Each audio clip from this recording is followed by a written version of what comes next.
வணக்கம் தோழர்களே. இதுவரை இந்தியாவுக்கும் பாகிஸ்தானுக்கும் இடையே ரொம்ப பரபரப்பாக போயிட்டு இருந்த சண்டை இன்று நிறைவுக்கு வந்திருக்கு. இன்று மதிய வேளையில் ஒரு 3:35 மணி கிட்டத்தட்ட பாகிஸ்தான் இயக்குனர் இந்திய இயக்குனரை அழைச்சிருக்கிறாரு.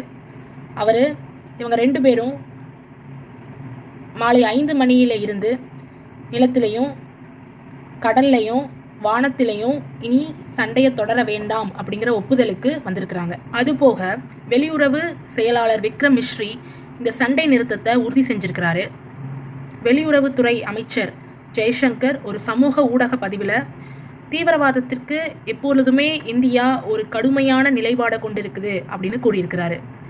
மேலும் சண்டை நிறுத்தத்திற்கு பின்னால் அமைதியான நிலை வருமா அப்படிங்கிற கேள்விக்கு உங்களுடைய பதில்களை கமெண்ட் செக்ஷனில் பதிவிடுங்க. நன்றி.